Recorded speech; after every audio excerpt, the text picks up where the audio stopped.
Hello అండి. ఇవాళ మనము ప్రెగ్నెన్సీకి మధ్యలో అంటే ఫస్ట్ డెలివరీ అయిన తర్వాత నెక్స్ట్ ప్రెగ్నెన్సీ ఎప్పుడు, ఎన్ని రోజులకి ప్లాన్ జేసుకోవాలి? అండ్ ఒకవేళ ఎర్లీగా వస్తే ఎటువంటి కాంప్లికేషన్స్ అనేవి ఉంటాయి డిస్కస్ చేద్దాం. సో, బేసిక్‌గా ఫస్ట్ ఒక ప్రెగ్నెన్సీ డెలివరీ అయిన తర్వాత 9 మంత్స్‌కి నెక్స్ట్ ప్రెగ్నెన్సీ అనేది మినిమమ్ 2-3 ఇయర్స్ ఆఫ్ గ్యాప్ అనేది మెయింటైన్ చేయాలి. ఒకవేళ ముందుది నార్మల్ డెలివరీ అయితే గనక అట్‌లీస్ట్ 1 ఇయర్ అనేది మినిమమ్ ఉండాలి. లేదు ప్రీవియస్‌ది సెక్షన్ అయింది అంటే ఆపరేషన్ అయింది అంటే గనక సెకండ్ ప్రెగ్నెన్సీ అనేది మినిమమ్ 24 మంత్స్ టు 36 మంత్స్ అనేది కంపల్సరీ మెయింటైన్ చేయాలనమాట.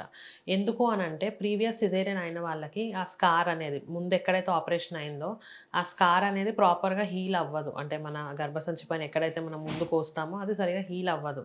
సో, హీల్ అవ్వకపోవడం వల్ల మనకి స్కార్ డెహిసెన్స్ అంటే ఆ స్కార్ దగ్గర ఓపెన్ అయిపోయి బేబీ బయటకొచ్చేసే కాంప్లికేషన్స్ లేదా ప్రీటర్మ్ లేబర్ అవ్వడం గానీ, లేదా మదర్‌కి ఎనీమియా లాంటి ఇష్యూస్ ఉండడం గానీ, సో, యూట్రైన్ రప్చర్ అవ్వడం గానీ, అంటే ఆ యూట్రస్ ఎక్కడైతే ప్రీవియస్ స్కార్ ఉందో అక్కడ ఓపెన్ అయిపోతదనమాట. సో, బేబీ అనేది కంప్లీట్‌గా అబ్డామిన్‌లో ఉంటది. సో, ఆ టైంలో బేబీ సడెన్‌గా చనిపోయే ఛాన్సెస్ ఉంటాయి.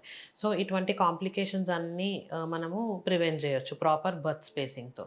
అండ్ మనము యూజువల్‌గా డెలివరీ అయిన తర్వాత ఇమ్మీడియేట్‌గా 2 మంత్స్ తర్వాత మీ గైనకాలజిస్ట్‌ని గనక విజిట్ అయినట్టయితే మీకు ఈ బర్త్ స్పేసింగ్ మెథడ్స్ అనేవి అడ్వైస్ జేస్తారు. సో, నార్మల్‌గా మేము యూజువల్‌గా రికమెండ్ చేసేది కాపర్ టీ అనేది ఇన్సర్ట్ చేసుకోమని అడ్వైస్ చేస్తాము. సో, దీని మీద మీకు ఇంకా వివరాలు తెలుసుకోవాలంటే please visit your nearest gynaecologist. Like and follow for more such videos.